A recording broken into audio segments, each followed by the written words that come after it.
क्या आपने कभी सोचा है कि कोई सफर आपको आम जिंदगी से अब्दियत की तरफ ले जा सकता है?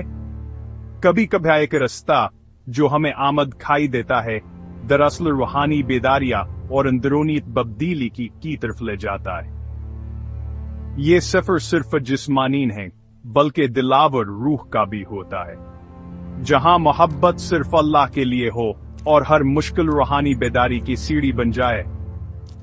टाइम विल पॉइंट पास।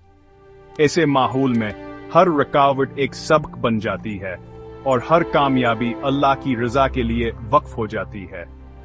अमीरा अहमद का आबे हयात पीर कामिल का महज तसलसल नहीं है, ये कुर्बानी, खिदमत और मुस्लिम दुनिया की हकीकी इस्लाह के बारे में एक कहानी है। यह नावल हमें बताता है कि हासिल तब्दीली अंदर से शुरू होती है और जब नीयत खालिस हो तो वल्लाह रास्ते आसान कर देता है। इमाम जलानी जो कभी गमराह और बागी थे, अब एक नीकशुहर बापावर रूहानी पेशवा के तौर पर खड़े हैं। उनकी जिंदगी असबात की मिसाल है, कहा इंसान चाहे कितना भी भटक जाए, अल्लाह की तरफ पलटना हमेशा मुमकिन है। और अमामा वह एक नाज करो हंसे वकारा और गहरे ईमान वाली औरत में बदल जाती है।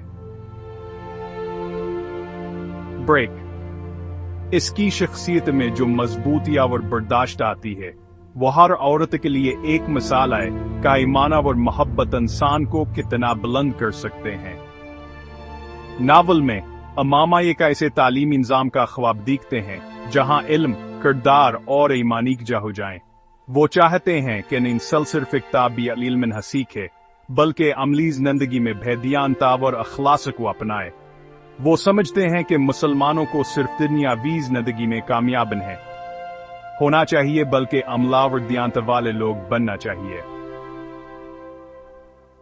इनके नजदीक असल कामयाबी है जवान सान वो अल्लाह के करीब कर दे और माशरे में बेहतरी लाए। इनका सफर आजमाइशों से भरा है, वो अपना वतन भी छोड़ देते हैं। ये हिजरत सिर्फ जिस्मानी नहीं बल्कि रूहानी भी है, जहां हर कदम अल्लाह की रज़ा के लिए उठाया जाता है। लेकिन अम्मामा और अमामहा से कुर्बानी के तौर पर कबूल करते हैं, ये जानते हुए कहा बदी कामयाबी का रास्ता भी आसान नहीं होता। इनकी कुर्बानी हमें यह सबक देती है कि असल महब्बत और ईमान में मुश्किलात का सामना करना ही असल कामयाबी है। अमामहा के बच्चे, खास तौर पर अब्दुल्लाहद, हकीकी इस्लामी तरबियत की मिसाल बनते हैं। इनकी तरबियत में माँ की मेहनत और बापकीर हनमाई दोनों शामिल हैं, जो एक मजबूत और बाकरदा नस्ल की बुनियाद रखते हैं। पैगाम सादा है, अगर एक माँ देन सिखाती है तो नस्लें बदल जाती हैं। Time point puff. एक माँ की गोद में ही मुआशरे की असल तरबियत और रोशनी छुपी होती है, जो आने वाली नस्लों को संवार देती है। आबे हयात महज फिक्शन नहीं है, ये रोशनी का एक सरचश्मा है जो हमें अखलास, कुर्बानी और खुद शनासी की तरफ रहनुमाई करता है। ये नावल हमें याद दिलाता है कि हर इंसान के अंदर एक चिराग जल सकता है, बस नीयत और कोशिश की जरूरत है। तो क्या आपको यकीन है कि वो रोशनी आपके अंदर भी मौजूद है? क्या आप भी अपनी जिंदगी में तब्दीली ला सकते हैं?